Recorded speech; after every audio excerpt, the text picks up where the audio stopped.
Shalom, men and brethren. This is again Apostle David Godson on Talk on Prophecy, part 16. I believe you had a wonderful time at the part 15 was beautiful. This is part 16.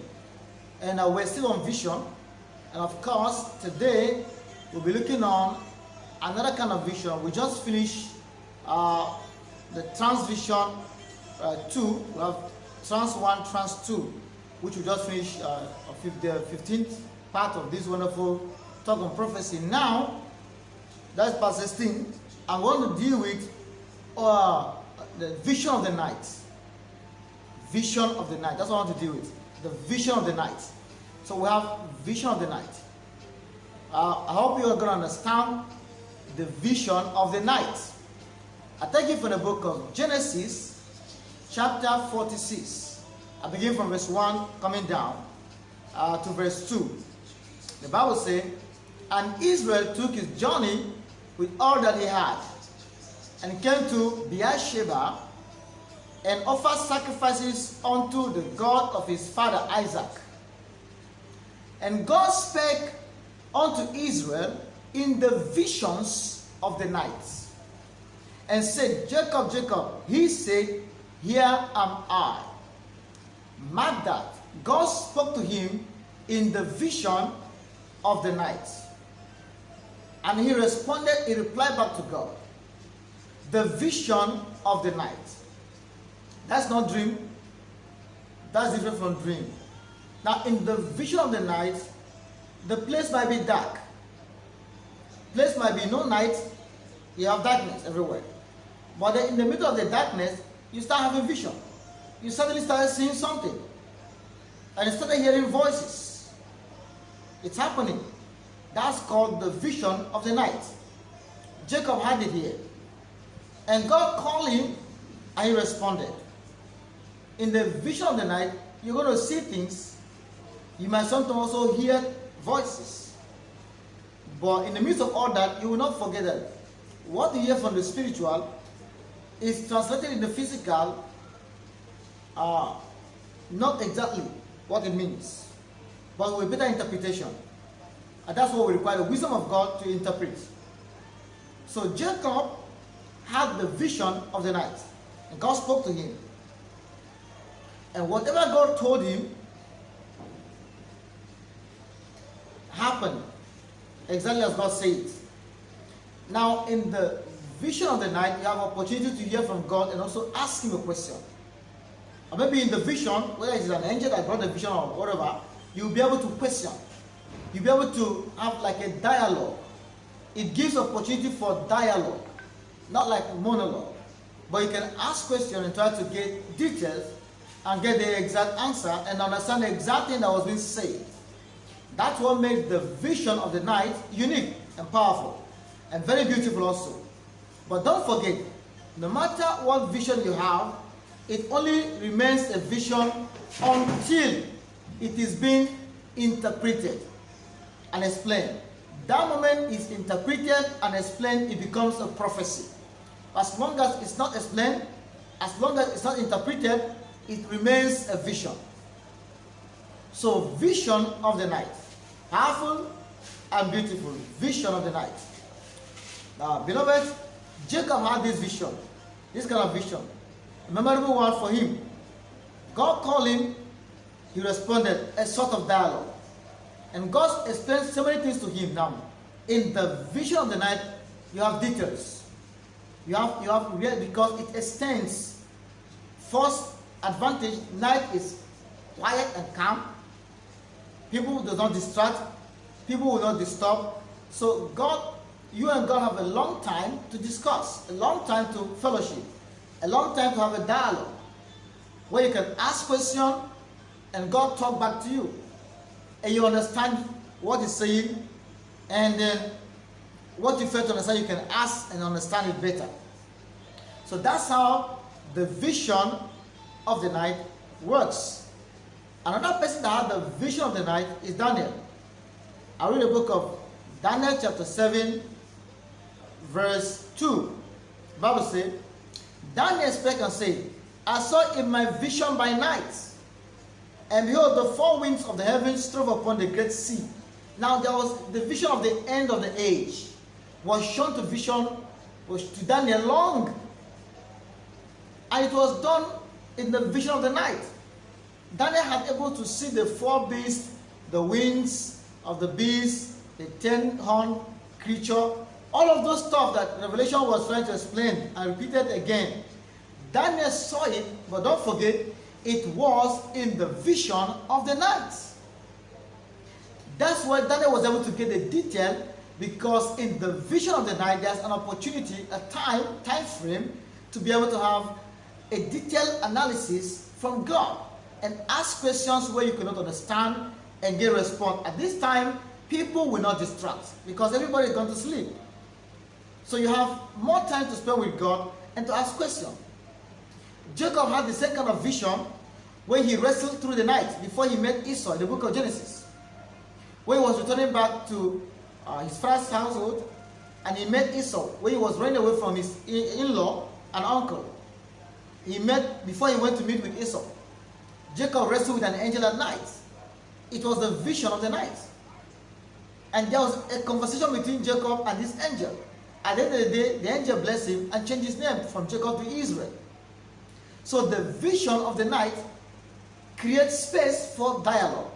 And it gives more time to spend more time, communicate and talk longer. You ask questions, you have better understanding.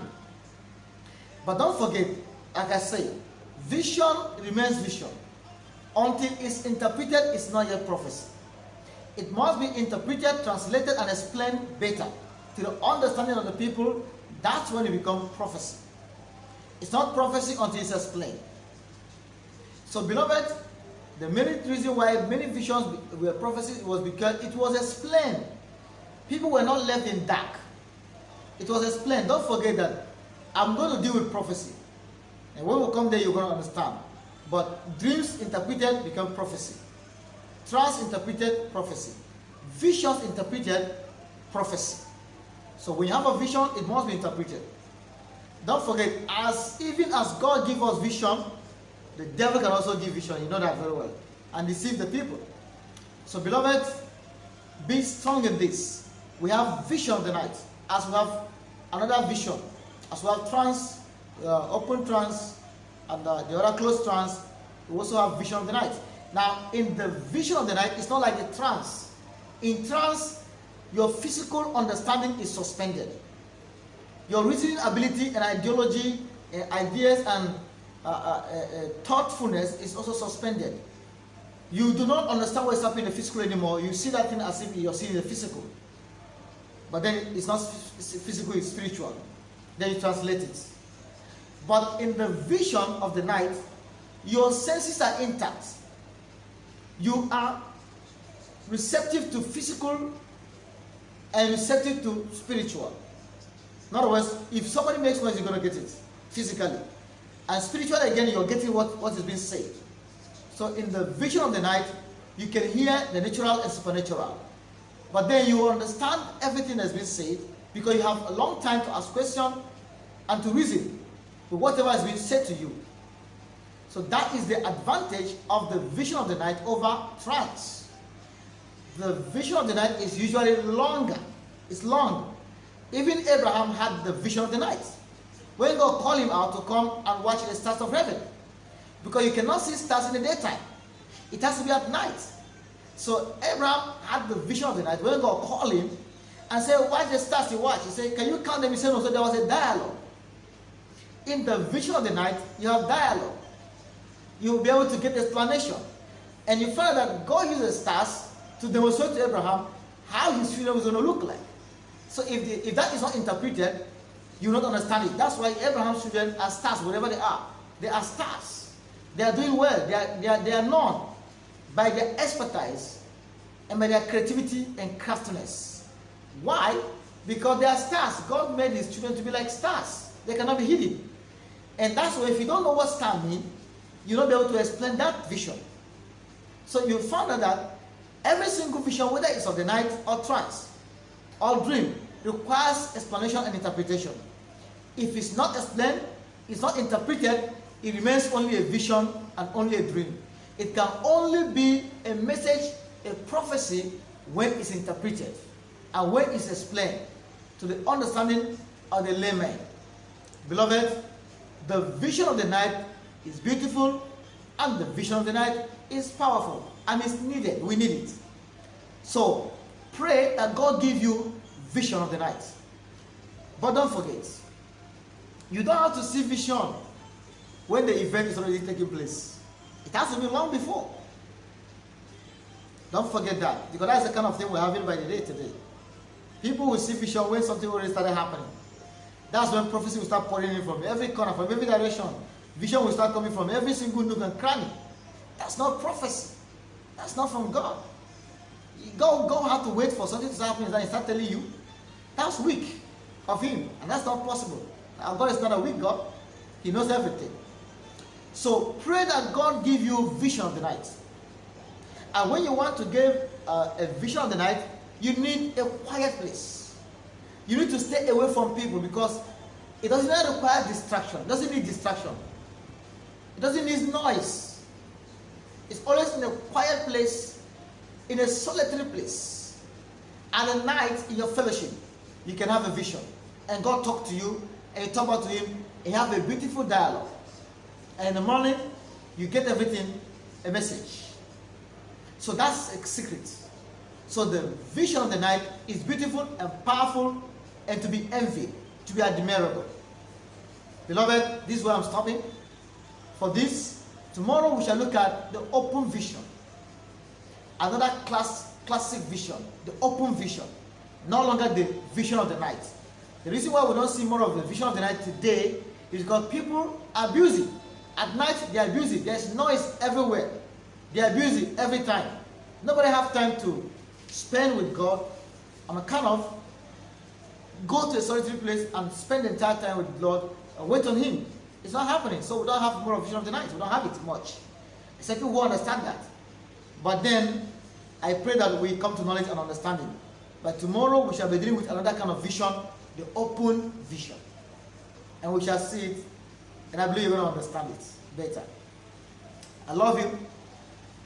Jesus loves you more. I want you to share this. Share with every of your contacts. Share in every group you belong to.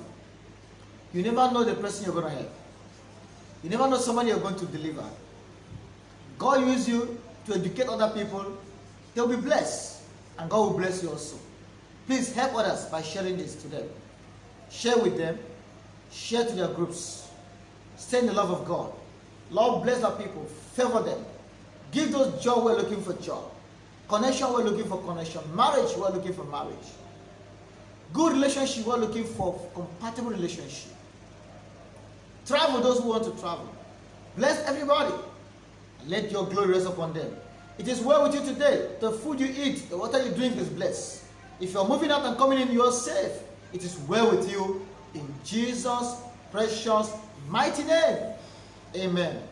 Thank you, beloved. Tomorrow again, part 17, open vision. Here we come.